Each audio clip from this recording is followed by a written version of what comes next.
सन्मान्य विचारपीठ आणि विचारपीठासमोर उभे सर्व सन्मान नमस्कार. आजचे वक्ते आणि शिक्षक हो, मी आनंदी नरेश लोणकर आपल्या समोर माझ्या स्वप्नातील भारत या विषयावर माझ्या विचारांचे मंथन करण्यासाठी उभी आहे. हिंदूंच्या हृदयात मुस्लिम आनंदाने राहतील, हिंदूंच्या हृदयात मुस्लिम आनंदाने राहतील आणि मुस्लिमांच्या दुःखात हिंदूंचे डोळे वाहतील. जातीयता धर्मांगता विषमतेचे नाव नसेल, स्त्रियांना सन्मान आणि कायदेशीर राज्य करणारा जागतिक महासत्ता बनलेला असं माझ्या स्वप्नातील भारत आहे.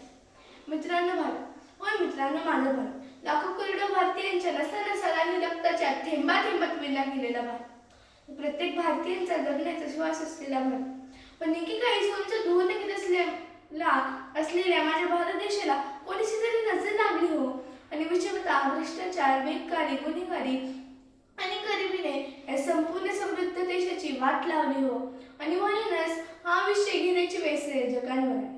मित्रांनो, आपल्या भारताला लागलेली सर्वात मोठी कीड कोणती तर ती म्हणजे भ्रष्टाचाराची, आणि ती कीड समूळ नष्ट करण्यासाठी कायदे अधिक कठोर करणे गरजेचे आहे.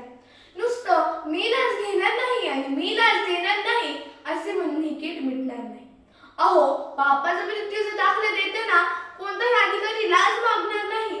जेव्हा हा दिवस उजाडेल तो दिवस आपल्यासाठी भाग्याचा असेल, आणि तेव्हा खऱ्या अर्थाने भ्रष्टाचाराला आळा बसेल.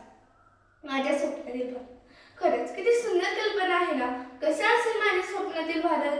तर माझ्या स्वप्नातील भारत हा चारित्र्य संपन्न आणि नीतिमत्ता असलेल्या सच्च देशभक्तांचा असेल. माझ्या भारताची संस्कृती कशी असेल? माझ्या भारताची संस्कृती थोडक्यात सांगायची झाली तर, जो पोटाला लागेल तेवढेच खातो त्याला म्हणतात प्रकृती, जो गरजेपेक्षा जास्त खातो त्याला म्हणतात विकृती, आणि जो स्वतःच कमी करून दुसऱ्याला देतो त्याला म्हणतात संस्कृती. अशीच असेल माझ्या भारत देशाची संस्कृती. मित्रांनो, खरं तर आपला भारत देश हा कृषीप्रधान देश म्हणून ओळखला जातो, पण याच भारत देशात शेतकरी आत्महत्याचे आणि शेतीतील नुकसानीचे प्रमाण दिवसेंदिवस वाढत चालले आहे. पण माझ्या स्वप्नातील भारतात शेती ही पारंपरिक तंत्रज्ञानावर आणि आर्टिफिशियल इंटेलिजन्सवर आधारलेली असेल. यामुळे धान्याचा पिकांचा दर्जा तर सुधारेल, शिवाय शेतकरी आत्महत्यालाही आळा बसेल. आर्थिक क्षेत्रातही माझा भारत अग्रस्थानी असेल, आणि देशाची अर्थव्यवस्था ही आदर्श अर्थव्यवस्था म्हणून ओळखली जाईल. आणि पुन्हा एकदा माझ्या भारताला सोने की चिडिया म्हणून संबोधले जाईल. सोने की चिडिया म्हणून ओळखल्या जाणाऱ्या माझ्या भारत देशाला कोणतीही गोष्ट इतर देशाकडून आयात करावी लागणार नाही. तर माझ्या स्वप्नातील भारत स्वदेशी पुरस्कार करणारा स्वावलंबी भारत असेल.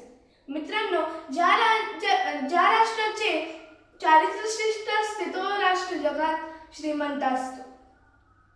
संस्कृती आणि प्रामाणिकपणा ज्या देशात ठाई ठाई भरला असतो तो देश जगात नंबर 1 असतो. अगदी असाच असेल माझ्या स्वप्नातील भारत, गुणवत्तेचा, सच्चा देशभक्तांचा आणि निष्ठावंतांचा. मित्रांनो, खरं तर आपल्या भारताची परिस्थिती फार वाईट आहे. सभ्यकारिकता आणि जातीयवाद असलेला देश अशी आपल्या संपूर्ण जगात बदनामी होत आहे. पण माझ्या स्वप्नातील भारतात मानवता हाच खरा धर्म असेल, आणि हिंदू, मुस्लिम, शीख, ईसाई यांचे रक्ताचे नाते जरी नसले तरी हृदयाचे आणि काळजाचे नाते असेल. मित्रांनो, एका कवीने म्हणले, यशोच्या जखमेवर श्रीराम घालती फुंकर, यशोच्या जखमेवर श्रीराम घालती फुंकर, मस्तीत निजलं तेव्हा हे स्वप्न पाहिले सुंदर, मस्तीत निजलं तेव्हा हे स्वप्न पाहिले सुंदर. मित्रांनो, देशाचे लाखो करोडो लोक धर्म, पंथ, जात हे जाणारे बाजूला सारून एक भारतीय म्हणून सुखाने समाधानी राहतील. देशावर येणाऱ्या संकटांची प्राणपणाने झुंज लढतील, अतिरेकांचे हात मुळापासून छाटले जातील, आणि आमची एकी पाहून शत्रूचेही डोळे पांढरे पडतील. आणि असेच असेल माझ्या स्वप्नातील भारत. मित्रांनो, माझ्या स्वप्नातील भारतात कोणतीही नाजूक कळी गर्भात कुठली जाणार नाही, आणि कोणत्याही स्त्रीकडे वाकड्या नजरेने बघण्याची किंवा तिच्यावर अत्याचार करण्याची कोणाचीही हिंमत होणार नाही. हे शब्द प्रत्येक तरुणासाठी आदर्श ठरतील, आणि ते तसे वागतील हे माझे स्वप्न आहे.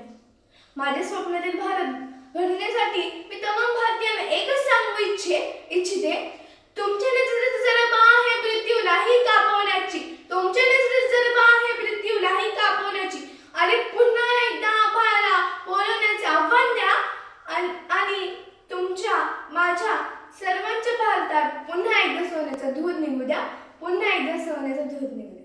एवढीच आशा व्यक्त करते आणि